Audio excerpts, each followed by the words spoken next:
নবী না হওয়ার পরেও তার নাম পবিত্র কুরআনে উল্লেখ করা হয়েছে। আল্লাহ তাআলা পবিত্র কুরআনে লোকমান হাকিমের কথা উল্লেখ করে বলেছেন, আমি লোকমানকে হেকমত তথা বুদ্ধি ও বিচক্ষণতা দিয়েছিলাম। লোকমান হাকিমের সাথে কাল নাগিনীর ভয়ানক ঘটনা। লোকমান হাকিম নাকি গাছেদের সাথেও কথা বলতেন, গাছেরাও হাকিমের সাথে কথা বলত। আপনারা নিশ্চয়ই হযরত লোকমান আলাইহিস সালাম এর নাম শুনেছেন। তিনি ছিলেন প্রাচীন যুগের একজন পণ্ডিত ও জ্ঞানী ব্যক্তি।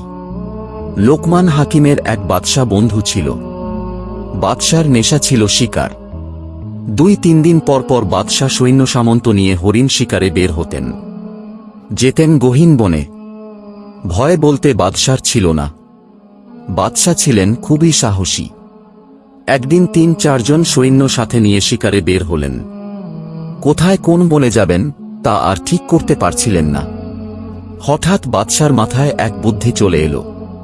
বুদ্ধি হল, যেসব বনে একবার গিয়েছি সেসব বনে আজ আর যাব না। যাব এক অচেনা বনে, তা হোক নিকটে হোক দূরে। সাথের সৈন্যদের জিজ্ঞেস করল, দূরে কোনো অচেনা গহীন বন আছে কিনা? একজন সৈন্য বলল, আছে। বাদশাহ জিজ্ঞেস করলেন, সেই বনের নামটা কি? সৈন্য বলল, বনের নাম সোনা বন। বাদশাহ জিজ্ঞেস করলেন, তা কোথায়? সৈন্য বলল, অনেক দূরে হুজুর, আবার অনেক ভয়ানক। বাদশাহ রেগে বললেন, ভয়ানক হোক আর দূর হোক, আমাকে সোনা বনে নিয়ে চলো। যেই কথা সেই কাজ। বাদশাকে নিয়ে গেলেন অচেনা অজানা সোনা বনের কাছে। সোনা বনের পরিবেশ দেখে বাদশাহ খুবই খুশি হলেন। খুবই সুন্দর, মনোরম, মায়াবী পরিবেশ। বনের কাছে যেতেই বনের প্রাকৃতিক শোভা যেন বাদশাকে ভেতরে ডাকছে। বাদশাহ খুশিতে বলতে লাগল, এই সুন্দর মায়াবী সোনা বনে মায়াবী হরিণ আছে। আমার শিকার জীবনে এই বনের হবে সেরা শিকার। কিন্তু সাথে যাওয়া সৈন্যরা কেউ যেতে সাহস পাচ্ছিল না। কারণ এই সোনা বন সবার কাছে অচেনা হলেও সোনা বনের ভেতরের কাহিনী অনেকের কাছেই ছিল শোনা এবং জানা। তাই বন দেখে সাথে যাওয়ার মতো সবাই ভয়ে থতমত। সবার এরকম অবস্থা দেখে বাদশাহ ভীষণ রাগ করলেন। সবাইকে বললেন, তোমরা পুরুষ নামের কলঙ্ক। এই বলেই বাদশাহ সবাইকে রেখে নিজেই সোনা বনের ভেতরে চলে গেলেন। সাথে যাওয়া সৈন্যরা সোনা বনের বাইরে বসে রইলেন বাদশার অপেক্ষায়। বাদশাহ সোনা বনের ভেতরে যাচ্ছে তো যাচ্ছেই। যতই ভেতরে যাচ্ছে সাহসী বাদশার ততই শরীর ছমছম করছে। আরেক সৈন্য তো আগেই বলেছিল বনটি খুবই ভয়ানক, কিন্তু বাদশাহ তা আর গুরুত্বের সাথে নেয়নি।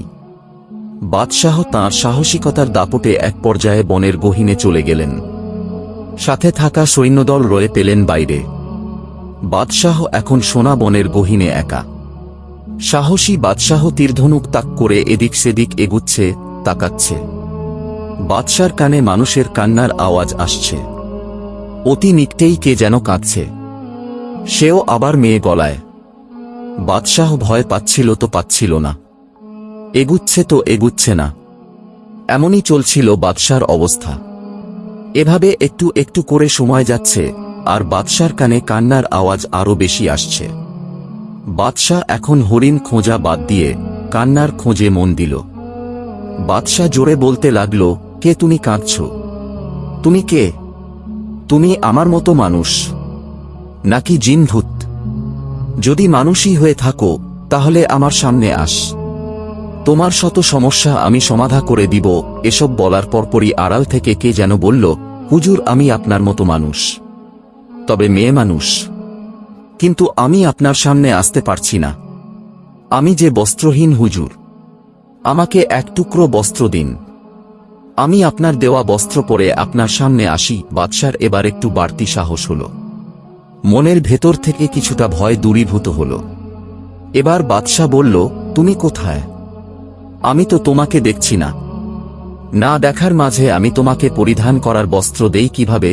দূর থেকে আওয়াজ আসলো, হুজুর আমি আপনার পিছনে বড় গাছটার আড়ালে আছি, দয়া করে বস্ত্রখণ্ড গাছের ওপাশে ফিকে দিন, আমি বস্ত্র পরিধান করে আপনার সামনে আসি। কথামতো বাদশা নিজের মাথায় থাকা সাদা কাপড়ের পাগড়ি খুলে গাছের সামনে ফিকে দিল। কিছুক্ষণ পর গাছের পিছন থেকে সাদা কাপড় পরিহিত এক রূপসী মেয়ে বের হয়ে আসলো। বাদশাহ দাঁড়িয়ে আছে। বাদশার সামনে এখন উঠতি বয়সের রূপসী যুবতী মেয়ে। বাদশাহ তো অবাক হয়ে দেখছে। মেয়েটার রূপের বাহার দেখে বাদশার এখন মাথা খারাপ হবার পালা। কিন্তু মাথা খারাপ না করে নরম গলায় মেয়েটাকে জিজ্ঞেস করল, তোমার নাম কি? মেয়েটি বলল, আমার নাম কুয়া কুয়া। বাদশাহ জিজ্ঞেস করল, তুমি এখানে কি করে এলে? তোমার মুল্লুক কোথায়? তোমাকে কেউ কি অপহরণ করে এখানে ফেলে চলে গিয়েছে? মেয়েটি বাদশার সব কথার উত্তর দিল, জানি না। মেয়েটির কথা শুনে বাদশার মায়া হল। বাদশার সাথে সীমিত খাবার ছিল, যাই ছিল মেয়েটাকে খেতে দিল। মেয়েটা খেল। এবার বাদশাহ জিজ্ঞেস করল, তুমি কি আমার সাথে আমার মুল্লুকে যাবে? যদি যেতে চাও তো আমি তোমাকে আমার মুল্লুকে নিয়ে যাব। বলো তুমি কি যাবে? মেয়েটি বলল, জি হুজুর, আমি আপনার সাথে যাব, তবে এভাবে যেতে পারবো না। বাদশাহ জিজ্ঞেস করল, এভাবে মানে? তুমি যেভাবে যেতে চাও আমি তোমাকে সেভাবেই নিয়ে যাব। বলো তা কিভাবে? মেয়েটি বলল, হুজুর, আপনার সাথে নিতে হলো আমাকে বিবাহ করে নিতে হবে। তা কি আপনি করবেন? বাদশাহ কিছুক্ষণ চুপ করে থেকে বলল, ঠিক আছে, তাই হবে। এই বলেই দুইজনে সোনা বনের গহীন থেকে বাইরে আসলো। এদিকে বাদশার সাথে যাওয়া সৈন্যরা চিন্তায় অস্থির। ওরা সৈন্যরা শুধু বনের দিকে তাকিয়ে আছে কতক্ষণে বাদশাহ আসবে। বাদশাকে দেখার জন্য সৈন্যরা করছে পায়তারা। এমন সময় বাদশাহ সৈন্যদের সামনে হাজির, সাথে রূপসী এক মেয়ে। সৈন্যরা অবাক হয়ে জিজ্ঞেস করল, হুজুর, আপনি গেলেন হরিণ শিকার করতে, অথচ আপনার সাথে হরিণ নেই, সাথে নিয়ে আসলেন এক রূপসী মেয়ে। তো হুজুর, আপনার সাথে এই মেয়েটাকে? বাদশাহ বলল, এটা হবে তোমাদের নতুন রানীমার। এই বলেই সবাইকে সাথে নিয়ে বাদশাহ তাঁর মুল্লুকের দিকে রওনা দিলেন। বাদশার মুল্লুকে গেলেন। বাদশার মহলে আগে বিয়ে করা এক রানী আছে। বড় রানী জিজ্ঞেস করল, জাহাপনা, জানতে পারি আপনার সাথে মেয়েটিকে? বাদশাহ বলল, এই মেয়েটি আজ এখনই আমার রানী হবে। তুমি হবে বড় রানী, আর এই মেয়েটি হবে আমার ছোট রানী। বড় রানী বাদশার কথা শুনে চুপ করে মহলের ভেতরে চলে গেল। এমনিতেই আগেকার রাজা বাদশাদের মহলে ৩-৪টে করে রানী থাকত, তাই আর বড় রানী বাদশার মুখের উপর কিছু না বলে চুপ করে চলে গেল। এরপর বাদশাহ উজিরকে ডেকে বললেন, কাজী ডাকো। যেই কথা সেই কাজ। কাজী আসলো। বিয়ে হল। ছোট রানীর থাকার জন্য আলাদা এক কোঠা দেওয়া হল। বাদশাহ এখন বড় রানীর ঘরে না থেকে মনের আনন্দে ছোট রানী কুয়া কুয়াকে নিয়েই বেশি থাকে। বাদশাহ রূপসী কুয়া কুয়াকে পেয়ে অতীত বর্তমান যেন সবই ভুলে গেছে। ভুলে গেছে বাদশার প্রাণপ্রিয় বন্ধু লোকমান হেকিমের কথাও, যিনি হলেন হেকিমের বাদশাহ।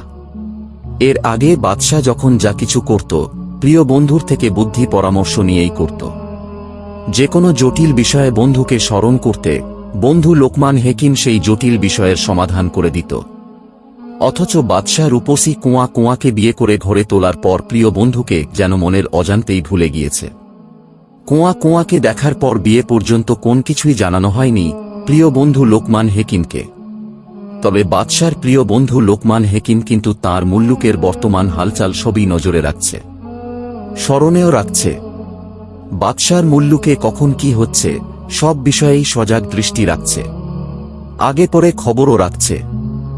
বাদশাহ যে সোনা বনের গহীন থেকে একটা মেয়েকে উদ্ধার করে এনে বিয়ে করেছে তাও জানে, কিভাবে করেছে তাও জানে।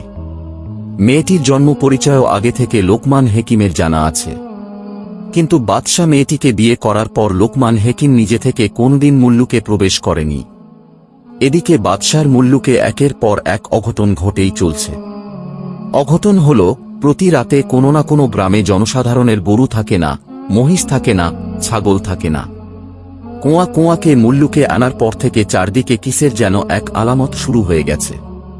প্রতিদিন বাদশার কাছে গ্রামের মানুষজন এসে প্রতিকার চেয়ে কান্নাকাটি করছে। লোকজনের মুখে এমন কথা শুনে বাদশাহ ভাবতে শুরু করল। অবশেষে ভাবনার কুলকিনারা না পেয়ে স্মরণ করল বন্ধু লোকমান হেকিমকে। বাদশার দরবারের উজিরকে দিয়ে খবর পাঠানো হল।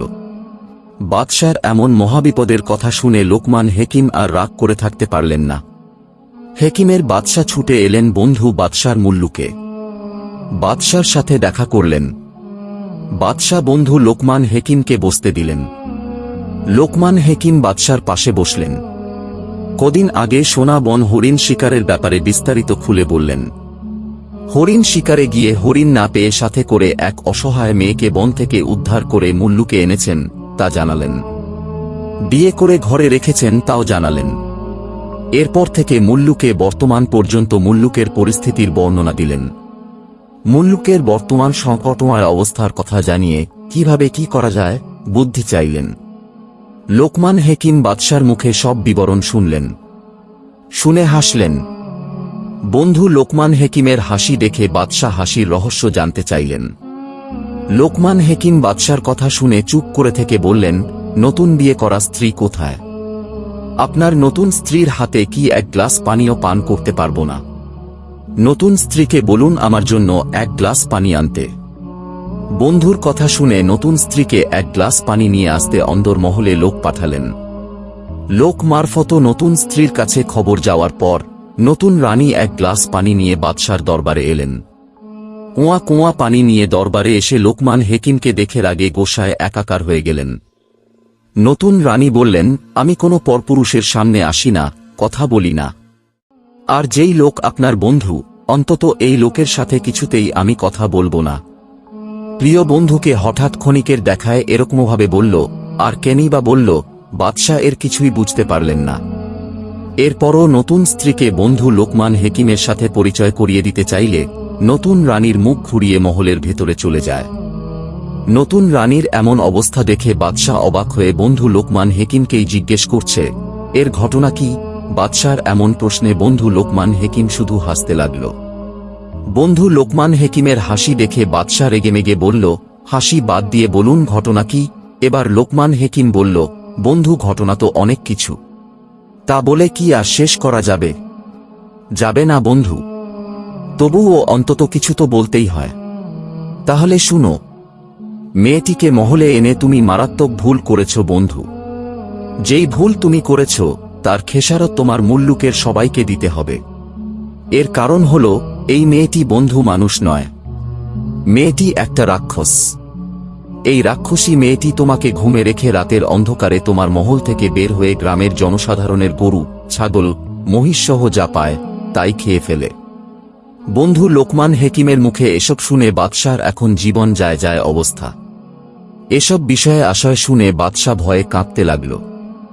বাদশার অবস্থা বেগতিক দেখে বন্ধু লোকমান হেকিম এক পুরিয়া ঔষধ খাইয়ে দিল। বাদশা সুস্থ স্বাভাবিক হয়ে বলল, এসব আমি বিশ্বাস করি না, আমাকে এর প্রমাণ দেখাতে হবে। লোকমান হেকিম বলল, অবশ্যই প্রমাণ দেখবে বন্ধু। বাদশা সুস্থ স্বাভাবিক হয়ে বলল, এসব আমি বিশ্বাস করি না, আমাকে এর প্রমাণ দেখাতে হবে। লোকমান হেকিম বলল, অবশ্যই প্রমাণ দেখবে বন্ধু। বাদশা বললেন, আর হ্যাঁ, প্রমাণ দেখতে হলে তোমার কিছু কাজ করতে হবে। তা কি তুমি পারবে? বাদশা বললেন, অবশ্যই পারব। বলো আমাকে কি করতে হবে? লোকমান হেকিম বলল, প্রথম তোমার মহল অভ্যন্তরে থাকা সমস্ত পানির উৎস বন্ধ করতে হবে। যেমন ঘরে থাকা কলসিতে পানি থাকতে পারবে না, গোপনে পানির কলসি খালি করে রাখতে হবে, তা যেন তোমার নতুন রানী না জানে। যদি তোমার মহলের ভেতরে পানির কল, জাঁতা কল থেকে থাকে তাও গোপনে উঠিয়ে ফেলতে হবে। মোট কথা তোমার মহলে যেন কোথাও কোনো পানি না থাকে। এসব তুমি কি করতে পারবে বন্ধু? বাদশা সায় দিলেন, পারব। তারপর? লোকমান হেকিম বলল, তারপর গভীর রাতে তুমি তোমার নতুন রানীর কাছে এক গ্লাস পানি চাইবে। তুমি বলবে, আমার খুব পানির পিপাসা পেয়েছে, আমাকে এক গ্লাস পানি দাও। তখন দেখবে তোমার নতুন রানী তোমাকে কোত্থেকে পানি এনে দেয়। তবে খবরদার, পানি যেখান থেকেই সংগ্রহ করুক না কেন, সেই পানি তুমি কিন্তু পান করো না। যদি ভুলবশত সেই পানি তুমি পান করো, তাহলে তোমার নির্ঘাত মৃত্যু। এই বুদ্ধি দিয়ে বন্ধু লোকমান হেকিম বাদশার মহল ত্যাগ করে নিজের গন্তব্যে চলে যায়। যাবার আগে বলে গিয়েছে, আমি বন্ধু আগামীকাল আবার তোমাকে দেখতে আসব। বন্ধু লোকমান হেকিমের কথা শুনে বাদশা সেসব কাজ সম্পন্ন করার জন্য মুহূর্তেই লোক লাগিয়ে দিলেন। বন্ধু লোকমান হেকিমের কথা শুনে বাদশাহ সেসব কাজ সম্পন্ন করার জন্য মুহূর্তেই লোক লাগিয়ে দিলেন। যার লোকের অভাব নেই তার কাছে অনেক কঠিন কাজ সহজে করাটাও কোনো ব্যাপার নয়। মুহূর্তেই সব কাজ সমাধা হয়ে গেল। এখন আর বাদশার মুল্লুকের কোথাও এক ফোঁটা পানি পাওয়া যাবে না। কেউ পানি পানি করে চিল্লাচিল্লি করলেও পানি পাবে না। না পাক, তাতে বাদশার কিছুই আসে যায় না। বাদশার দরকার কুয়া কুয়ার রূপ দেখা। একসময় বিকেল গড়িয়ে সন্ধ্যা ঘনিয়ে রাত হল। বাদশাহ দরবার হলো থেকে কুয়া কুয়ার ঘরে যেতে ভয় পাচ্ছিল। না গেলেও হচ্ছে না। ভয় করলেও বাদশাকে অন্তত আজকের রাতটুকু কুয়া কুয়ার ঘরে কাটাতে হচ্ছে। নিরুপায় বাদশাহ উপায়ান্তর না দেখে ভয়ে ভয়েই কুয়া কুয়ার ঘরে গিয়ে শুয়ে রইলেন। কুয়া কুয়া বাদশাকে জিজ্ঞেস করল, জাহাপনা, কিছু মুখে না দিয়ে শুয়ে রইলেন যে? বাদশাহ ভয়ে কুয়া কুয়ার দিকে না তাকিয়ে বলল, আজ আমার পেটে ক্ষুধা নেই, আমার শরীরটা খুবই ক্লান্ত, তাই শুয়ে রইলাম। আমাকে আর ডাক দিও না কুয়া কুয়া, আমার বড্ড ঘুম পাচ্ছে। এই বলেই বাদশাহ ঘুমের ভান ধরে শুয়ে রইলেন। রাত যখন গভীর হল বাদশাহ কুড়মুড়িয়ে উঠে পানি পানি করতে লাগল। বাদশার গলার আওয়াজ কুয়া কুয়ার কানে যেতেই কুয়া কুয়া ঘুম থেকে উঠে জিজ্ঞেস করল, জাহাপনা, আপনার কি পানির পিপাসা পেয়েছে? বাদশাহ মাথা নেড়ে সায় দিল। কুয়া কুয়া একটা গ্লাস হাতে নিয়ে ঘরে থাকা পানির পাত্র কলসির সামনে গেল, কিন্তু কলসিতে পানি নেই। হাতে গ্লাস নিয়েই ঘরের বাইরে থাকা জাঁতাকলের সামনে গেল। জাঁতাকলও নষ্ট, পানি ওঠে না। কুয়া কুয়া এখন ভাবছে, কি ব্যাপার? ঘরের কলসিতে পানি নেই, জাঁতাকল নষ্ট, এসবের মানে কি? কুয়া কুয়া ঘরে এসে ভাবতে শুরু করল। ভাবতে ভাবতে চোখের সামনে লোকমান হেকিমের প্রতিচ্ছবি ভেসে উঠল। কুয়া কুয়া বুঝতে পেরেছে এটা বাদশার বন্ধুর সলা পরামর্শগুলোর মধ্যে একটি। কুয়া কুয়া ভাবছে আর বাদশাহ বুজু বুজু টেরা চোখে ভয়ে ভয়ে দেখছে। এমন সময় কুয়া কুয়া ঘরের জানালা খুলল। জানালা খুলে জানালার রড বেঁকিয়ে ফেলল। তারপর বাম হাতে পানির গ্লাসটা ধরে জানালার বাইরে হাত বাড়িয়ে দিল।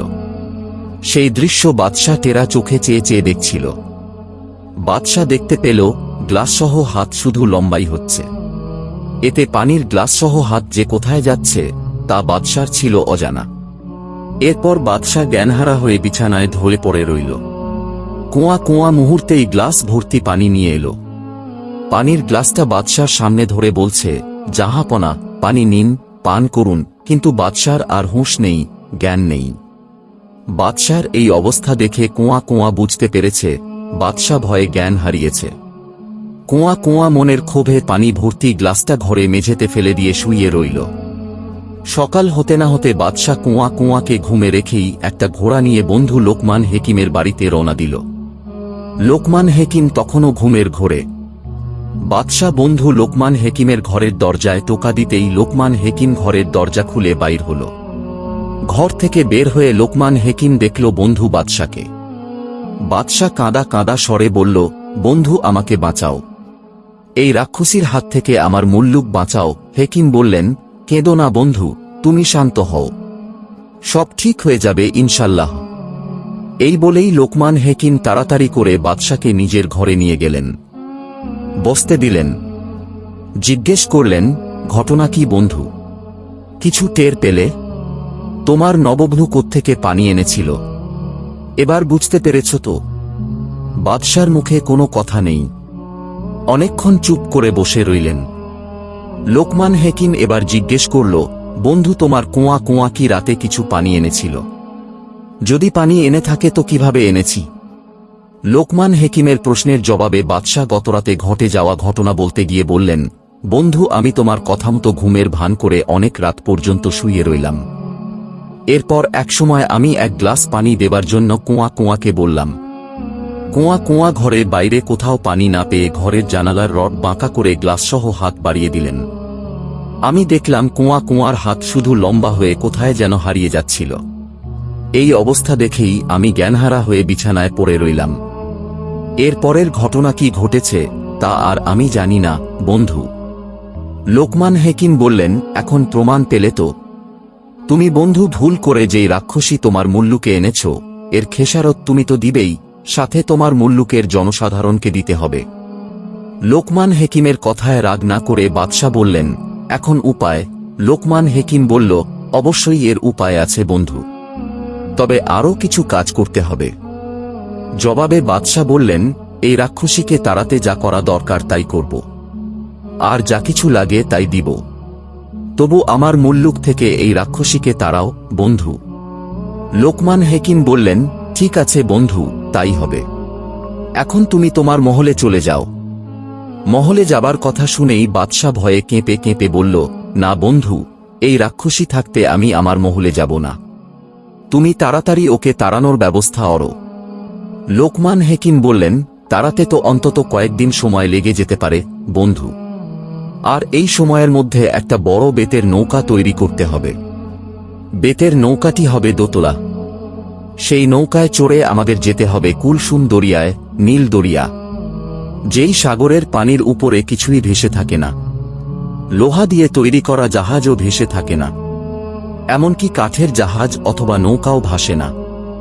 সব রকমের বস্তু দিয়ে তৈরি জাহাজ অথবা নৌকা মুহূর্তেই ডুবে যায়। ডুবে না একমাত্র বেত দিয়ে তৈরি করা জাহাজ অথবা নৌকা। বেতের নৌকায় চড়ে আমরা সেই দরিয়ায় যাব। সাথে তোমার নববধূও থাকবে। তবে এর আগে তোমার কুঁয়াকে শোনাতে হবে যে আমরা কিছুদিনের জন্য সাগর ভ্রমণে যাব। সাথে আমার এক বন্ধুও যাবে। তোমার কুঁয়া অবশ্য যেতে চাইবে না, তারপরও শত চেষ্টা করে হলেও তাকে রাজি করাতেই হবে। তুমি কি পারবে বন্ধু? জবাবে বাদশাহ বললেন, বেতের নৌকা তৈরি করতে বেশিদিন সময় লাগবে না বন্ধু। আমি আমার লোকজন দিয়ে খুব তাড়াতাড়ি সময়ের মধ্যেই বেতের নৌকা তৈরি করে ফেলব। হয়তো একটু সময় গালবে কুঁয়াকে রাজি করাতে, তা যেভাবেই হোক আমি কুঁয়াকে রাজি করাবই। বাদশার কথা শুনে লোকমান হেকিম বললেন, তাহলে এবার তুমি মহলে গিয়ে ঠান্ডা মাথায় কাজ করো। আর হ্যাঁ, তোমার রূপসী কুঁয়ার সাথে আমাদের কথোপকথন ভুলেও ফাঁস করবে না। যদি করো তো মহা বিপদের সম্মুখীন হতে হবে। এই বলেই লোকমান হেকিম কিয়ে বিয়ে বাদশাকে মহলে পাঠিয়ে দিলেন। বাদশাহ ভয়ে ভয়ে মহলে গেলেন। মহলে গিয়ে উজির, নাজির, কোতোয়ালকে সাথে নিয়ে দরবারে বসলেন। তাদের হুকুম দিলেন, আজ থেকে 3 দিনের মধ্যে আমাকে একটা বেতের নৌকা তৈরি করে দিতে হবে। এর জন্য কি করতে হবে আমাকে বলুন। এরপর দরবারে উপস্থিত থাকা সবাই বললেন, ঠিক আছে জাহাপনা, তাই হবে। এই বলেই উজির, নাজির, কোতোয়াল বের হলেন বেতের নৌকা তৈরি করার কারিগরের খোঁজে। বাদশাহ গেলেন অন্দরমহলে। মনের ভেতর ভয় থাকার কারণে বাদশাহ কুঁয়ার ঘরে আর যায়নি। গিয়েছে বড় রানীর ঘরে। বড় রানীর ঘরে যাবার সময় কুঁয়া বাদশাকে দেখে ফেলেছে। এরপর কুঁয়া বড় রানীর ঘর থেকে বাদশাকে টেনে হিঁচড়ে বের করে নিজের ঘরে নিয়ে আসে। নিরুপায় বাদশাহ ভয়ে কাঁপতে কাঁপতে ঘরে থাকা খাটের এক কোণে বসে ভাবতে লাগলেন, আজ হয়তো আমার নির্ঘাত মৃত্যুই হবে। বাদশাহ এমন দুশ্চিন্তা নিয়ে একসময় ঘুমিয়ে পড়লেও সেই রাতে বাদশার তেমন ঘুম হয়নি, মৃত্যুও হয়নি। ভোর হতে না হতেই বাদশাহ আবার ছুটে গেলেন বন্ধু লোকমান হেকিমের বাড়ি। বাদশার এখন আর কিছুই ভালো লাগছে না। খাওয়া নেই, নাওয়া নেই, ঘুম নেই। বাদশাহ এখন শারীরিক দিক দিয়েও ক্লান্ত হয়ে পড়েছেন। বাদশাকে দেখে লোকমান হেকিম জিজ্ঞেস করল, বন্ধু, বেতের নৌকার খবর কি? আর আমি তোমাকে বলেছি বেতের নৌকা, তা আসলে কিন্তু ছোট্ট একটা নৌকা নয়, হতে হবে বিশালাকৃতির এক জাহাজের মতো। যেহেতু আমরা সাগরে যাব, সেহেতু আমাদের নৌযান হতে তার উপযোগী। সাগরের বিশাল বিশাল ঢেউ অতিক্রম করে আমাদের সঠিক গন্তব্যে পৌঁছাতে হবে। কাজেই আমাদের নৌযানও থাকতে হবে ওইরকমই, আর মাঝিমাল্লাও থাকতে হবে পর্যাপ্ত। বেতের জাহাজ চলবে দিনরাত। মাঝিরা কেউ কাজ করবে, কেউ বা বিশ্রামে থাকবে। তুমি সেইভাবেই জাহাজটা তৈরি করবে বন্ধু। বাদশাহ বলল, আমি জানি সাগরে চলার জন্য কোন ধরনের নৌযান উপযোগী। তোমার এ ব্যাপারে বলার আগেই আমি ইতোমধ্যে বেতের জাহাজ তৈরি করার জন্য শখানেক লোক লাগিয়ে দিয়েছি। তাও হবে দোতলা জাহাজ। জাহাজে থাকবে শখানেক মাঝিমাল্লা, থাকবে দীর্ঘদিনের খাবার সামগ্রী।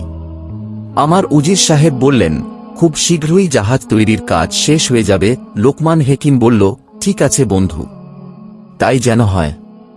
আর তোমার কুয়া কুয়াকে সাগর ভ্রমণের ব্যাপারে কিছু বলেছ? উত্তরে বাদশা বলল, না বন্ধু, তা আর বলা হয়নি, তবে আজকেই রাক্ষসী কুয়া কুয়াকে বলবো। লোকমান হেকিম বলল, তাহলে এখন তুমি তোমার মহলে গিয়ে বিশ্রাম করো, আর বেতের জাহাজ তৈরির কাজে তদারকি করো, যাতে অতি তাড়াতাড়ি জাহাজ তৈরির কাজ সম্পন্ন হয়, আর তোমার কুয়া কুয়াকে ম্যানেজ করো। এই বলেই লোকমান হেকিম বাদশাকে তার মহলে জোর করে পাঠিয়ে দিলেন। বাদশা আগের মতোই ভয়ে ভয়ে মহলের দিকে রওনা দিল। বাদশা মহলে গিয়ে কুয়া কুয়াকে বলল, কদিন পর আমরা সাগর ভ্রমণে বের হব। নতুন বিবাহ করেছি তো, তাই তোমাকে নিয়ে হানিমুনে যাব। কি বলো? কুয়া কুয়া উত্তরে কুয়া কুয়া জবাব দিল, এসব আমার কিছুই ভালো লাগে না জাহাপনা। আপনি বরং নিজেই সাগর ভ্রমণে যান, আমি মহলেই থাকি। এতদিন বন জঙ্গলে ছিলাম, ভাগ্যক্রমে আপনার দেখা পেলাম, আপনাকে স্বামী হিসেবেও পেলাম। এখন আপনার মুল্লুক ছেড়ে আমার কোথাও যেতে ইচ্ছে করে না। বাদশা বলল, না কুয়া কুয়া, তা হয় না, তোমাকে আমার সাথে যেতেই হবে, না গেলে আর হচ্ছে না। বাদশার অনুরোধে শেষত কুয়া কুয়া রাজি হল। বেতের জাহাজ তৈরি করা সম্পন্ন হল। জাহাজের ভেতরে মাসেক 6 মাসের খাদ্য সামগ্রী তোলা হল। সাগর ভ্রমণে যাবার দিন তারিখ ঠিক হল। যাবার আগের দিন লোকমান হেকিমকে জানানো হল। সঠিক সময়ে বাদশা কুয়া কুয়াকে নিয়ে বেতের জাহাজের দোতলায় গিয়ে উঠল। মাঝিরাও জাহাজ ছাড়ার প্রস্তুতি নিয়ে বসে আছে, অপেক্ষা শুধু লোকমান হেকিমের জন্য। কিন্তু বাদশার বন্ধু লোকমান হেকিম আসতে দেরি হচ্ছে। দেরি হবার কারণ হল লোকমান হেকিম সাথে করে যেসব প্রয়োজনীয় কিছু ঔষধপত্র সাথে নিবেন, সেগুলো গোছাতেই হল দেরি। জাহাজের দোতলায় বাদশার সাথে বসে আছে রূপসী কুয়া কুয়া। কুয়া কুয়া বাদশাকে বলছে, কি ব্যাপার জাহাপনা, জাহাজ ছাড়ছে না কেন? জবাবে বাদশা বলল, মাঝিরা আমার বন্ধুর জন্য অপেক্ষা করছে। আমার বন্ধু আসলেই জাহাজ ছেড়ে দিবে। কুয়া কুয়া বলল, এটা আপনার কোনো বন্ধু জাহাপনা? ওই যে সেদিন আপনার সাথে যাকে দেখলাম তিনি। বাদশা মাথা নেড়ে জবাব দিল, হ্যাঁ কুয়া কুয়া, এই বন্ধুটি ছাড়া আমি একদম চলতে পারি না। আমার যেখানেই যাওয়া হয় আমি আমার বন্ধুকে নিয়ে সেখানে যাই। কুয়া কুয়া এবার খুব রাগ হয়ে বাদশাকে জিজ্ঞেস করল, জানতে পারি আপনার বন্ধু কি করে? বাদশা নির্ভয়ে মনে আনন্দ নিয়ে জবাব দিলেন, আমার প্রাণপ্রিয় বন্ধু হলেন হেকিম, তাঁর নাম লোকমান হেকিম। তিনি গাছেদের সাথেও কথা বলতে পারেন। লোকমান হেকিমের কথা শুনেই কুয়া কুয়া রেগেমেগে অস্থির হয়ে বলল, আমি সাগর ভ্রমণে যাব না, আপনি আপনার বন্ধুটিকে সাথে নিয়ে ঘুরে আসুন। বাদশাও এবার একরকম রাগের মাথায় ধমক দিয়ে বললেন, আমার বন্ধু আমার সাথে যাবে, তাতে তোমার সমস্যা কি? আমি তো তোমার কোনো সমস্যা দেখছি না। প্রয়োজনে আমার বন্ধু জাহাজের নিচতলাই থাকবে, তবুও আমার প্রিয় বন্ধু সাথে যাবে। বাদশার এমন রাগ দেখে কুয়া কুয়া একটু নরম হলেন। চুপ করে বসে বসে কি যেন ভাবলেন। এরপর নিজে থেকেই বলে ফেললেন, আচ্ছা ঠিক আছে জাহাপনা, উনি আসুক, নিচতলায় যখন থাকবে তো আমার কোনো সমস্যা নেই। তবে হ্যাঁ, উনি যেন কোনো অবস্থাতেই উপর তলায় না উঠে, কারণ আমি পরপুরুষের ছায়া দেখি না। কুয়া কুয়ার কথায় বাদশা মাথা নেড়ে সায় দিলেন। এমন সময় লোকমান হেকিম তাঁর প্রয়োজনীয় ঔষধাদি সাথে নিয়ে জাহাজের সামনে হাজির হলেন। জাহাজে উঠে নিচতলায় গিয়ে বসলেন। মাঝিদের জাহাজ ছাড়ার জন্য বললেন। মাঝিরা জাহাজ ছাড়লেন। জাহাজ চলছে অজানার উদ্দেশ্যে। কোথায় যাবে, কোন দিকে যাবে তার নির্দেশনা দিচ্ছেন লোকমান হেকিম নিজেই। এভাবে চলতে চলতে 2 মাস পার হলে গেল, তবুও চলছে বেতের জাহাজ। এর মধ্যে কোথাও কোথাও বিরতিও চলছে।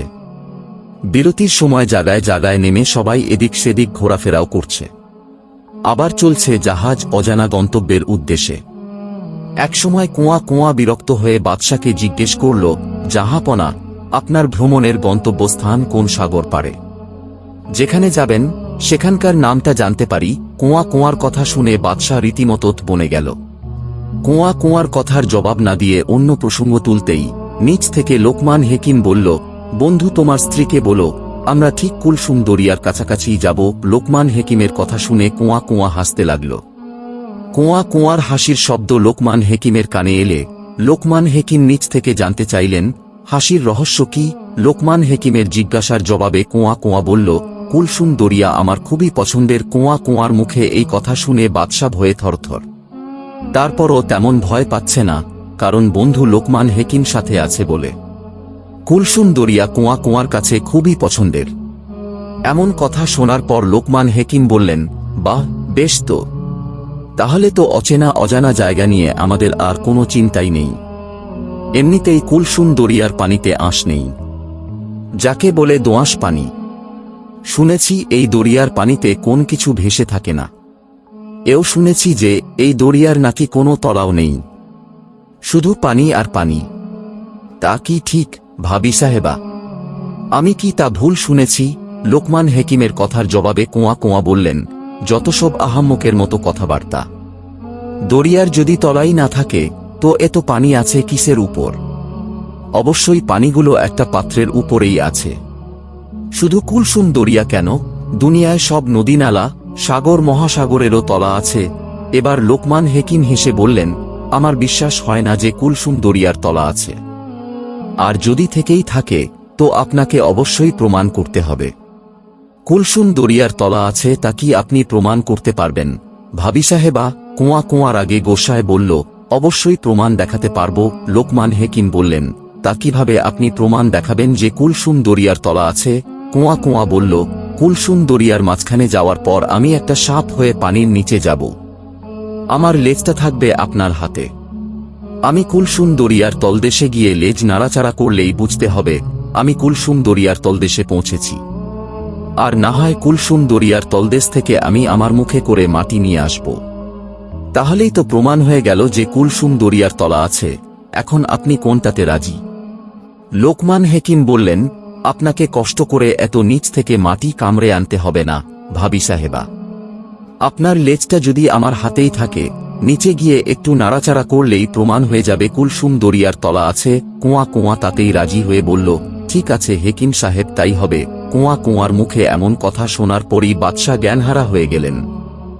বাদশার আর কোনো হুঁশ নেই, জ্ঞানও নেই। বাদশা একটা মরা লাশের মতো শুয়ে আছে। বেতের জাহাজও চলছে জোরে সোরে। কুলসুম দরিয়ার মাঝে পৌঁছতে আর অল্প কদিনের পথ বাকি। এরপরই শুরু হবে কোয়া কোয়া আর লোকমান হেকিমের কেরামতি। কোয়া কোয়ার সাথে সেদিন লোকমান হেকিমের কথাবার্তা এই পর্যন্তই শেষ। মানে পাকাপাকি কথা। কোয়া কোয়া আর লোকমান হেকিমের কথাবার্তার সময় বাদশা যে জ্ঞানহারা হয়ে পড়েছে তা ছিল বন্ধু লোকমান হেকিমের অজানা। বাদশার সাথে কথা হয় সাগর ভ্রমণের যাত্রাপথে কদিন আগে। শেষ বিরতির সময় বাদশার মুল্লুক থেকে জাহাজ ছেড়ে আসার পর থেকে লোকমান হেকিমের সাক্ষাৎ হয়েছিল 2-3 বার। তাও সাগর পথে জায়গায় জায়গায় বিরতির এক ফাঁকে দেখা করতেন, আলাপও সারতেন গোপনে। এছাড়া লোকমান হেকিম এই যাত্রাপথে কোনো সময় জাহাজের উপরে উঠে বাদশার সাথে দেখা করতে পারেনি, দেখা করেওনি। এভাবেই যাচ্ছে দিন, গড়াচ্ছে মাস। এভাবেই চলছে জাহাজ, পাড়ি দিচ্ছে সাগরের পর সাগর। এভাবে আর 2-1 দিন চললেই পৌঁছে যাবে কুলসুম দরিয়ার মাঝে। কিন্তু বাদশার কোনো সাড়া শব্দ নেই। বাদশার সাড়া শব্দ না পেয়ে লোকমান হেকিম নিজে থেকেই কোয়া কোয়াকে জিজ্ঞেস করল, ভাবি সাহেবা, আমার বন্ধুর তো কোনো সাড়া শব্দ পাচ্ছি না, উনি কি ঘুমাচ্ছে? কোয়া কোয়া বলল, চিন্তার কোনো কারণ নেই, উনি ঘুমাচ্ছে আসলে, কিন্তু বাদশা জ্ঞানহারা হয়ে বিছানায় পড়ে রয়েছে। কোয়া কোয়া মিথ্যের বলার কারণ হল লোকমান হেকিমকে শুধু সান্ত্বনা দেওয়া। যদি বলে বাদশা জ্ঞানহারা, তাহলে লোকমান হেকিম সোজা উপরে চলে আসবে। লোকমান হেকিম যেন উপরে না আসে, তাই মিথ্যে কথা বলা। এরপর অবশ্য বাদশার জ্ঞান আপনা আপনি ঠিকই ফিরেছে। বাদশার জ্ঞান ফেরার পর কোয়া কোয়াকে দেখেই বাদশা আবার ভয়ে কেঁপে উঠল। বাদশার এই অবস্থা দেখে কোয়া কোয়া বাদশার সামনে গিয়ে আস্তে আস্তে বলল, আপনি ভয় পাবেন না, আমি আপনার কোনো ক্ষতি করব না। আপনি আমাকে জঙ্গল থেকে টেনে নিয়ে আপনার মহলে ঠাঁই দিয়েছেন, তা আমি ভুলে যেতে পারি না। যদিও আমি মানুষ নই, তবুও আমি আপনার ক্ষতি করব না। যদি আপনার ক্ষতি করার ইচ্ছে আমার থাকত, তাহলে তো আমি আপনার মহলে বসেই ক্ষতি করতে পারতাম। আপনি যখন সোনা বনে হরিণ শিকারে গেলেন, তখনও আমি ক্ষতি করতে পারতাম, কিন্তু আপনার ক্ষতি আমি করিনি। শুধু আশ্রয় নিয়েছি আমার মনোমত আহার সংগ্রহের জন্য। আমি ছোটবেলা থেকে সোনা বনে ঘুরে ফিরে বড় হয়েছি। বাবাকে দেখিনি। মায়ের মুখে শুনেছি আপনার মতো এক রাজা হরিণ শিকারে এসে বাবাকে তীর মেরে মেরে ফেলেছে। আমার মাকে মরেছিল একজন হেকিম। ওই হেকিম প্রায়ই সোনা বনের গহীনে গিয়ে ঔষধি গাছগাছালি সংগ্রহ করত। একসময় বনের গহীনে আমার মায়ের গন্ধ উনার নাকে লাগল। আমার মাও হেকিমের সামনাসামনি হয়ে গেল। অমনি হেকিম উনার বানানো ঔষধ আমার মায়ের উপর নিক্ষেপ করে। এরপর মায়ের মৃত্যু হয়েছে মনে করে হেকিম তাড়াতাড়ি সোনা বন থেকে চলে যায়। মা বনের গহীনে পড়ে ছটফট করছিল। তখন আমি ছিলাম খুবই ছোট। সেদিন আমি ছিলাম এক বড় গাছের গর্তের ভেতরে, যেখানে মা আমাকে রেখে আহারের সন্ধানে বেরিয়েছিল। আমি গর্তের ভেতরে ঘুমিয়েছিলাম। চিৎকার শুনে দৌড়ে মায়ের সামনে আসি। মা আমাকে ধরে কেঁদে কেঁদে বলে গিয়েছিল একজন মনুষ্য হেকিম মায়ের শরীরে কি যেন নিক্ষেপ করেছিল। এরপরই মায়ের মৃত্যু হয়। মায়ের মৃত্যুর পর আমি একা হয়ে গেলাম। সোনা বনে পশু পাখি ধরে ধরে খেতাম। খেতে খেতে সব পশু পাখি শেষ করে ফেললাম। আমার ভয়ে সোনা বনে পশু তো আসতই না, একটা পাখিও উড়ে আসত না। যখন আর আহার সংগ্রহ করতে পারছিলাম না, তখন ভিন্ন বেশে রাতের অন্ধকারে সোনা বনের আশপাশের গ্রামে ঢুকতাম। মানুষের গরু ছাগল হাঁস মুরগি ধরে ধরে খেতেম। এমনকি ক্ষুধার জ্বালা সহ্য করতে না পেরে সময় সময় মানুষও ধরে খেয়ে ফেলতাম। ভোর না হতেই আবার সোনা বনের গহীনে চলে আসতাম। এভাবে চলতে চলতে সোনা বনের আশপাশের গ্রামের মানুষজন আমাকে বধ করার জন্য উঠে পড়ে গেলে যায়। আমিও ছিলাম মনুষ্য ভয়ে, কারণ আমার বেশ ধরার কেরামতি আর শারীরিক শক্তি যতই থাকুক না কেন, মানুষের বুদ্ধির কাছে আমি সবসময় শূন্য। আমি বুদ্ধিহীন শক্তিহীন কেবল মানুষের কাছেই। তাই আমি মানুষকে খুবই ভয় পাই না। মানুষের ভয়ে ভয়ে থাকতে থাকতে এমন সময় আপনার দেখা পেলাম। মানুষ বেশে আমার সামনে এলাম। আপনি আমাকে পরিধান করার মতো বস্ত্র দিলেন, আদর করে বুকে টেনে নিলেন, আপনার স্ত্রীর মর্যাদা দিলেন। আমিও আশ্রয় পেলাম। আপনার মুল্লুক হল আমার নতুন মুল্লুক। আপনার মুল্লুকের মানুষের কাছে আমি ছিলাম অজানা। তাই কদিন রাতের অন্ধকারে মনের আনন্দে আহার করেছিলাম। মনে করেছিলাম সারা জীবন এভাবে থেকে মনের আনন্দে ঘোরাঘুরি করব। কিন্তু তা বুঝি আর হল না। আমি যে মানুষ নই তা টের পেয়ে গেল আপনার বন্ধু লোকমান হেকিম। আমি এখন বুঝতে পেরেছি আমার মাকে কে মেরেছিল। আমি নিশ্চিত আমার মাকে আপনার এই বন্ধু লোকমান হেকিমই মেরেছিল। এখন আবার ওনারই একটা পরীক্ষার মধ্যেও আমি পড়ে গেলাম, যা কিনা কুলসুম দরিয়ার তালা আছে কি নেই সেই পরীক্ষা। আমি তা প্রমাণ অবশ্যই দেখাব। এরপর হবে লোকমান হেকিমের সাথে আমার বোঝাপড়া। আপনি নির্ভয়ে থাকুন। কোয়া কোয়ার জীবন কাহিনী শুনে বাদশাহ আবারও হার্ট ফেল করল। তখন কোয়া কোয়া জ্ঞানহারা বাদশাকে বিছানায় শোয়াইয়া দিলেন। বাদশাহ নীরবে নিঃশব্দে ঘুমাচ্ছেন। জাহাজ চলছে শোঁ শোঁ করে। সাগরের ঢেউয়ের শব্দে উপর থেকে কোয়া কোয়া কথার আওয়াজ নিচে আসেনি। তাই আর লোকমান হেকিম তাদের কথা কিছুই শুনেনি। লোকমান হেকিম শুধু কুলসুম দরিয়ায় পৌঁছানোর অপেক্ষায় থাকল। একসময় বেতের জাহাজ কুলসুম দরিয়ার মাঝে পৌঁছাল। লোকমান হেকিম মাঝিমাল্লাদের থামতে বললেন। মাঝিরা জাহাজের বৈঠা টানা বন্ধ করলেন। জাহাজ থামল। লোকমান হেকিম কোয়া কোয়াকে উদ্দেশ্য করে বলল, ভাবি সাহেবা, আপনি কি সজাগ? আমরা কিন্তু কুলসুম দরিয়ার মাঝখানে আছি। এখানে শুধু পানি আর পানি, নিচে কোনো তলা নেই। কোয়া কোয়া আবারও হেসে বলল, আপনি একজন মস্ত বড় হেকিম হয়ে আহাম্মকের মতো কথা বলছে কেন? সব দরিয়ার তলা আছে, তলদেশ আছে। সাগরের তলায় যদি না থেকে তো সাগরের পানি থাকছে কিসের উপরে? এই দরিয়ারও তালা আছে। তা আমি অবশ্যই প্রমাণ দেখাবো। লোকমান হেকিম বললেন, এটা আমার কিছুতেই বিশ্বাস হচ্ছে না ভাবি সাহেবা। আপনার কথা যদি সত্যি হয় তাহলে আপনাকে অবশ্যই এর প্রমাণ দেখাতে হবে। আর আপনি আগেও বলেছেন কুলসুম দরিয়ার যে তলা আছে তা আপনি প্রমাণ করে দেখাবেন। আমি ভাবি সাহেবা আপনার প্রমাণ দেখার অপেক্ষায় আছি। দেরি না করে আপনি আপনার কেরামতি শুরু করুন। আমি উপর থেকে তা পর্যবেক্ষক করতে থাকি। কোয়া কোয়া বলল, ঠিক আছে, আমি এক্ষুনি সাপের রূপ ধারণ করে দরিয়ার নিচে যাচ্ছি। দরিয়ার তলায় গিয়ে আমি আমার লেজ নাড়াচাড়া করলেই বুঝে নিবেন আমি কুলসুম দরিয়ার তলার মাটি স্পর্শ করেছি। এছাড়াও আমি ফিরে আসার সময় আমার মুখে করে কুলসুম দরিয়ার নিচের মাটি নিয়ে আসব। লোকমান হেকিম বলল, ঠিক আছে ভাবি সাহেবা, আপনি যে কোনো রূপ ধারণ করে কুলসুম দরিয়ার নিচে যেতে পারেন। আমি উপর থেকে তা দেখছি। মুহূর্তেই কোয়া কোয়া এক সাপের রূপ ধারণ করে ফেলল। জাহাজের নিচতলা থেকে লোকমান হেকিম দেখছে জাহাজের জানালা বেয়ে এক বিশাল সাপ কুলসুম দরিয়ায় নামছে। কোয়া কোয়া সাপের রূপ ধারণ করে কুলসুম দরিয়ায় যখন নামছে, তখনই লোকমান হেকিম তাঁর সাথে নেওয়া ঔষধের শিশিগুলো রেডি করে ফেলল, যাতে তাড়াতাড়ি তাঁর করণীয় কাজ সেরে নেওয়া যায়। লোকমান হেকিমের বাম হাত রাখল জানালার বাইরে, যাতে সাপের লেজটা খুব সহজে ধরতে পারে।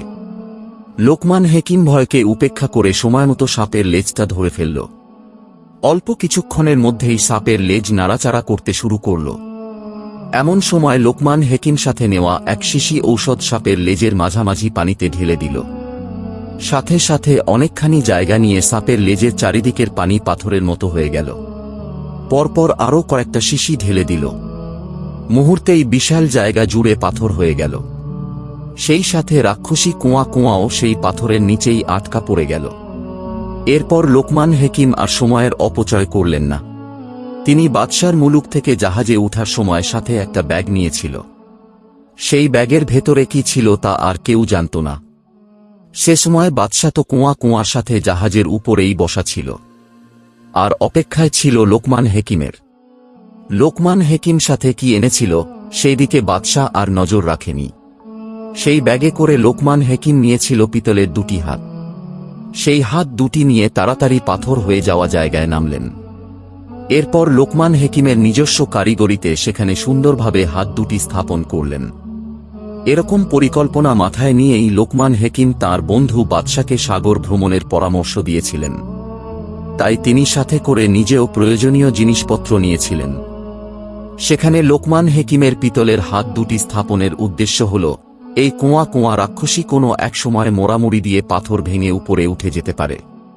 যদি পাথর ভেঙে উপরে উঠে যায়, তাহলে কুয়া কুয়া দুনিয়ার সবকিছু তছনছ করে ফেলবে। পুরোপুরিভাবে উঠতে না পারলেও তার লেজটা পাথরে আটকা থাকা অবস্থায়ও সাগরে চলাচলকারী নৌযানসহ জাহাজের নাবিকদের আক্রমণ করতে পারে। তাই লোকমান হেকিম এই নির্দিষ্ট জায়গায় পিতলের হাত দুটি স্থাপন করে দেয়, যাতে এই ভয়ঙ্কর জায়গার আশেপাশে কোনো জাহাজ না আসে। তিনি এমনভাবে হাত দুটি স্থাপন করেছিলেন যেন দুটি হাতই না করে সংকেত দিচ্ছে। স্থাপন করা হাত দুটি যেন সবার উদ্দেশ্যে বলছে, তোমরা কেউ এদিকে আর এসো না, এদিকে আর এসো না। লোকমান হেকিমের এরকমই দুঃসাহসিক কাজ মাঝিমাল্লারা সবাই চেয়ে চেয়ে দেখল। কিন্তু লোকমান হেকিমের প্রাণপ্রিয় বন্ধু বাদশার কোনো খবর কেউ রাখল না। বাদশা তখনও অজ্ঞান হয়ে জাহাজের দোতলায় বিছানায় পড়ে আছে। লোকমান হেকিম করণীয় কাজ সম্পন্ন করে জাহাজের উপরে তাকিয়ে দেখল তার বন্ধু বাদশা নেই। মাঝিদের জিজ্ঞেস করল, আমার বন্ধু বাদশা কোথায়? একজন মাঝি দৌড়ে জাহাজের দোতলায় গিয়ে দেখে বাদশা অজ্ঞান হয়ে বিছানায় শুয়ে আছে। উপর থেকেই মাঝি লোকমান হেকিমকে বলল, হুজুর, আপনার বন্ধু বাদশাজি অজ্ঞান হয়ে বিছানায় শুয়ে আছে, আপনি তাড়াতাড়ি করে উপরে আসেন। লোকমান হেকিম তাড়াতাড়ি জাহাজের উপরে গেলেন। দেখলেন বাদশা ঠিকই অজ্ঞান হয়ে শুয়ে আছে। বাদশাকে ঔষধ সেবন করালেন পরপর অনেকবার, কিন্তু বাদশার জ্ঞান ফিরছে না। এখন বাদশাকে নিয়ে লোকমান হেকিম পড়ে গেলেন দুশ্চিন্তায়। যেই ঔষধ পানিতে ঢেলে দেওয়ার পর পানি পাথর হয়ে যায়, সেই ঔষধের মতো ঔষধও বাদশাকে সেবন করানো হয়েছে, তাতেও বাদশা জ্ঞান ফিরছে না। তাই লোকমান হেকিম এখন ভিন্ন রকমের ঔষধ সেবন করাতে চাচ্ছে, কিন্তু তার কাছে আর জ্ঞান ফিরানোর অন্য কোনো ঔষধ ছিল না। আর মাঝ দরিয়ায় তো আর ঔষধি গাছ নেই। ঔষধি গাছ সংগ্রহ করতে হলে লোকমান হেকিমকে যেতে হবে বনে জঙ্গলে। তাই তিনি জাহাজের মাঝিমাল্লাদের হুকুম দিলেন তাড়াতাড়ি দরিয়ার পাড়ে জাহাজ ভেড়াতে। লোকমান হেকিমের কথামতো মাঝিরা জাহাজ পাড়ে ভেড়াতে করছে প্রাণপণ চেষ্টা, আর লোকমান হেকিম প্রিয় বন্ধু বাদশার পাশে বসে করছে মহান সৃষ্টিকর্তার কাছে ফরিয়াদ।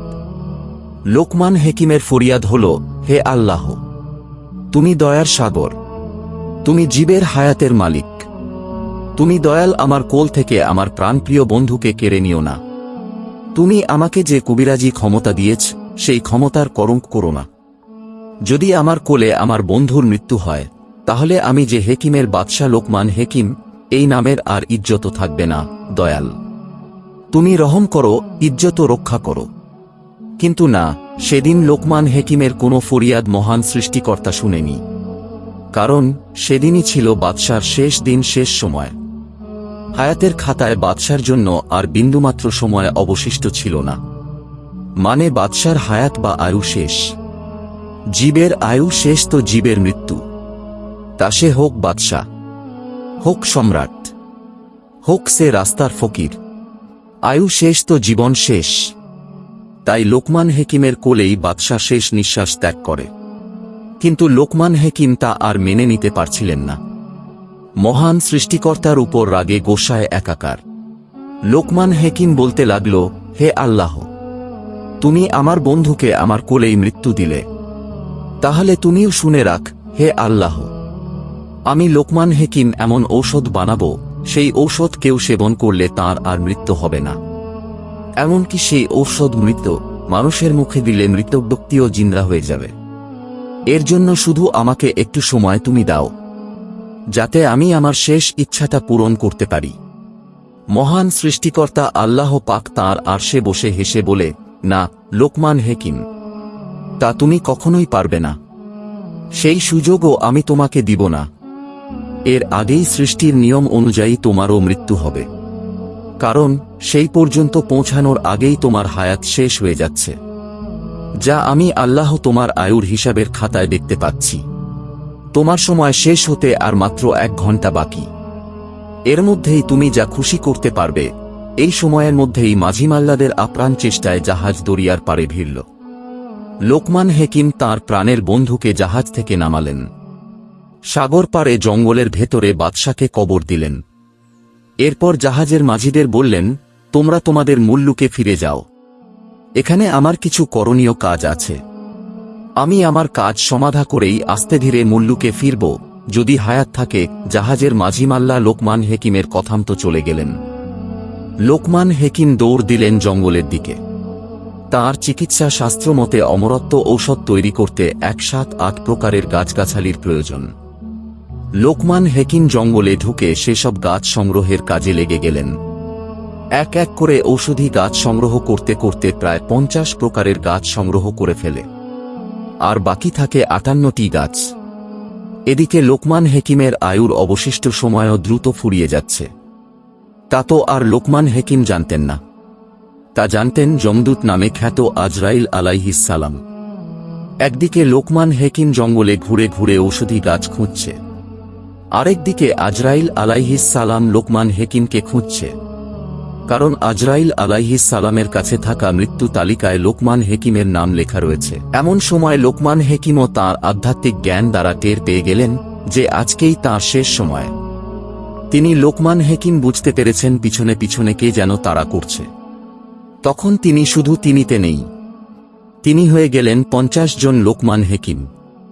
50 জন লোকমান হেকিম একসাথে জঙ্গলের ভেতরে কি যেন খুঁজছে। আজরাইল আলাইহিস সালাম তা দেখে অবাক হয়ে গেলেন। তখন আজরাইল আলাইহিস সালাম মহান সৃষ্টিকর্তার কাছে ফরিয়াদ করে বলল, হে আল্লাহ, আমার হাতে যেই মৃত্যু তালিকা আছে সেই তালিকায় লোকমান হেকিমের নাম দেখতে পাচ্ছি। লোকমান হেকিম যে এই জঙ্গলে আছে তাও আমি জানি। কিন্তু হে বারে এলাহি, আমি এখন দ্বিধাদ্বন্দ্বে পড়ে গেলাম। আমি এখন 50 জন লোকমান হেকিমকে এখনো দেখতে পাচ্ছি। এখন আসল লোকমান হেকিমকে তা আমি বুঝতে পারছি না। হে বারে এলাহি, আপনি আমাকে সাহায্য করুন। আজরাইল আলাইহিস সালামের ফরিয়াদে মহান সৃষ্টিকর্তার তরফ থেকে গায়েবী আওয়াজ এলো, তুমি এক এক করে সব কয়টা লোকমান হেকিমের বুকে হাত দিয়ে দেখ কার বুকখানি থরথর করে কাঁপছে। যার বুক কাঁপছে সেই হবে আসল লোকমান হেকিম। তুমি তার জানি কবচ করবে। আর কাউকে তোমার খোঁজার প্রয়োজন নেই। আজরাইল আলাইহিস সালাম এবং মহান সৃষ্টিকর্তার সাথে গায়েবী বার্তা আদান প্রদানের সময়টুকুতে হয়ে গেল 100 লোকমান হেকিম। এখন আজরাইল আলাইহিস সালাম যেদিকে তাকায় শুধু লোকমান হেকিমকেই দেখতে পায়।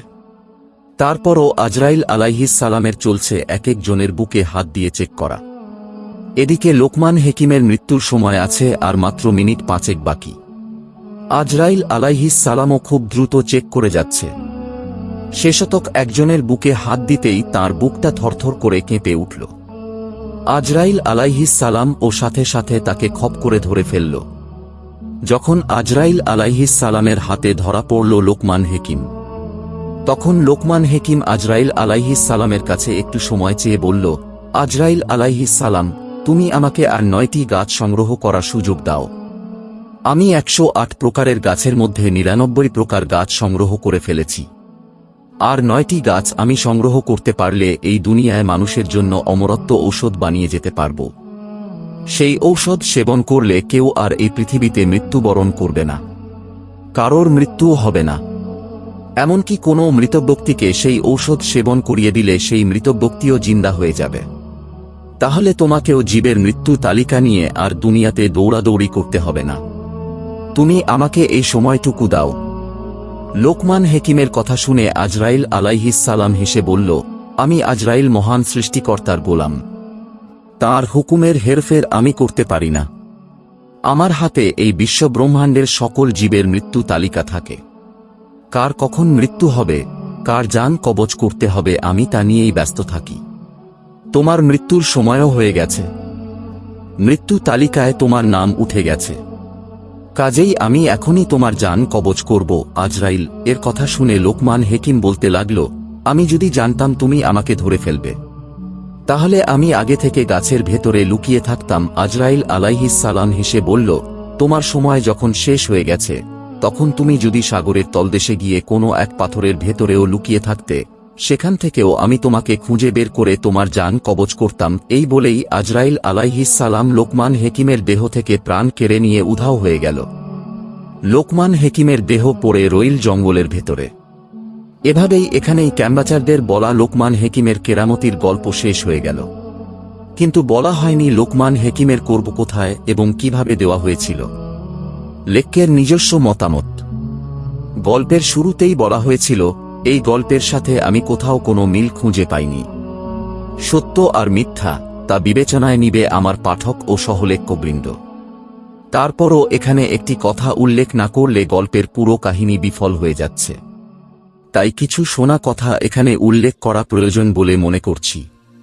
শোনা কথা হল কোনো এক সাগরের মাঝে 2টি হাত নিয়ে কথা, যা ছোটবেলা থেকেই আমরা সকলে শুনে আসছি। কিন্তু এর সত্যতা সবার কাছে আজও কেমন যেন অজানাই রয়ে গেল। বর্তমান বিশ্বের নামিদামি কোনো বিজ্ঞানীর কাছ থেকেও এর সত্যতা মেলেনি। কিন্তু কোনো এক সাগরের মাঝখানে যে 2টি হাত ছিল এবং এক হাতে ডাকে আর এক হাতে না না করে, একটা আজও অনেক মানুষের মুখে মুখে শোনা যায়। এই কথা আর এই কাহিনী অনেকে বিশ্বাসও করে। এখনো মাঝে মাঝে 90 বছরের বুড়ো বুড়িরা বলে, কোনো এক সময় নাকি ব্রিটিশ সরকার ওই হাত 2টিতে গোলা বর্ষণ করে। কামানের গোলা বর্ষণে একটি হাত বিধ্বস্ত হয়ে নিচের দিকে হেলে পড়ে। এরপর থেকে নাকি হেলে পড়া হাতটি যেন ডাকে, আর ঠিক থাকা হাতটি না না করে। তাদের মতো আমরাও এমন কথাই ছোটবেলা থেকে শুনছি, কোনো এক সাগরে মাঝে এক হাতে ডাকে আর এক হাতে না করে। আসলে মনে হয় এক সময় 2 হাতেই না না করেছিল, যাতে কেউ সেখানে না যায়। কিন্তু হাত দুটোকে স্থাপন করেছিল তা কারোর মুখে শোনা যায় না। তবে নিজে থেকে একরকম ধারণা করা যায় যে লোকমান হেকিমের স্থাপন করা হাত 2টি বর্তমানে না থাকলেও সেই জায়গাটা ঠিকই আছে বলে মনে হয়। সেই ভয়ঙ্কর জায়গাটা হতে পারে বর্তমান গোল্ডেন ট্রায়াঙ্গল, যেখানে আজ পর্যন্ত কোনো জাহাজ যেতে পারেনি।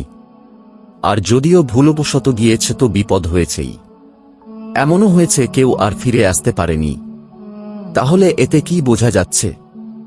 যাই বোঝা যাক বা না যাক, আর গল্পের কাহিনী যাই থাকুক না কেন, এখানেই থেকে যাচ্ছে সেসব শোনা কথার অজানা রহস্য।